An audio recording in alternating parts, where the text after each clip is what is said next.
Hi, my name is Rowan, and my first experience teaching abroad was when I participated in a 3.5-month volunteer program in Cuba after high school. I deferred my acceptance so that I could move to Cuba and work as a high school gym teacher. I also coached the basketball team, taught English to the Cuban program participants, and helped with giving free English lessons in the community. That was really an eye-opening experience for me, living in a place where some people still traveled by horse, where you saw more 57 Chevys than Japanese cars, and people lived on little more than government-rationed rice and beans. My host parents were so generous with what they had, they insisted on buying me ice cream cones from the street vendors, even though they earned as little as $20 a month. I'd walk past the crowds of chatting and laughing people in the street every morning on my way to work, just in wonder of how people who had so little lived so happily. It really changed my outlook on what's really important. Not to mention my newfound love of salsa dancing, the joy of Cuban rum, and late-night dominoes.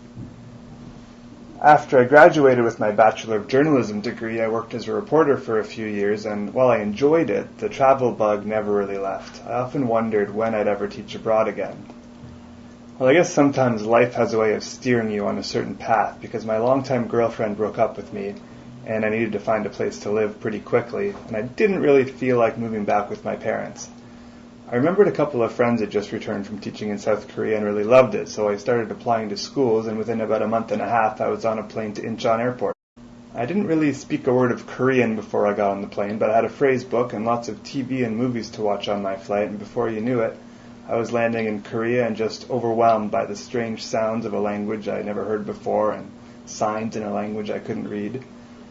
It really took me a few weeks to get a grasp of where I was and what I was doing there, but once I settled in, I realized what a beautiful country it was.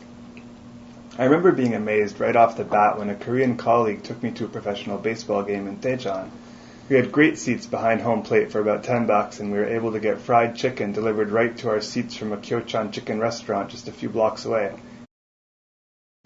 Even though I lived in a small city of about 100,000 people, which is rural by Korean standards, there were still about 50 to 60 other foreign English teachers working in my city at any time, and being obviously not Korean, we stuck out like sore thumbs.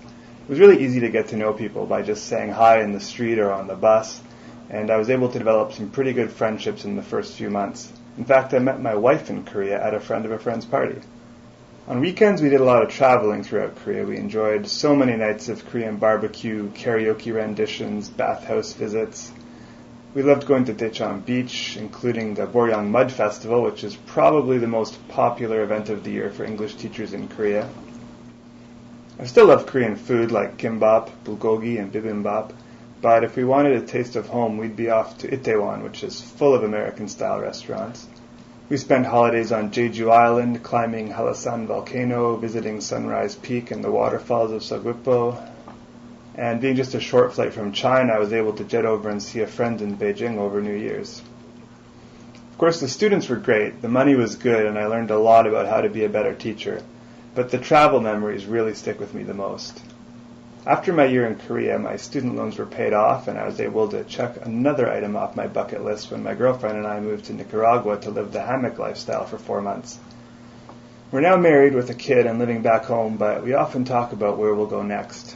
We don't know when, we don't know how, but Ecuador seems to be calling.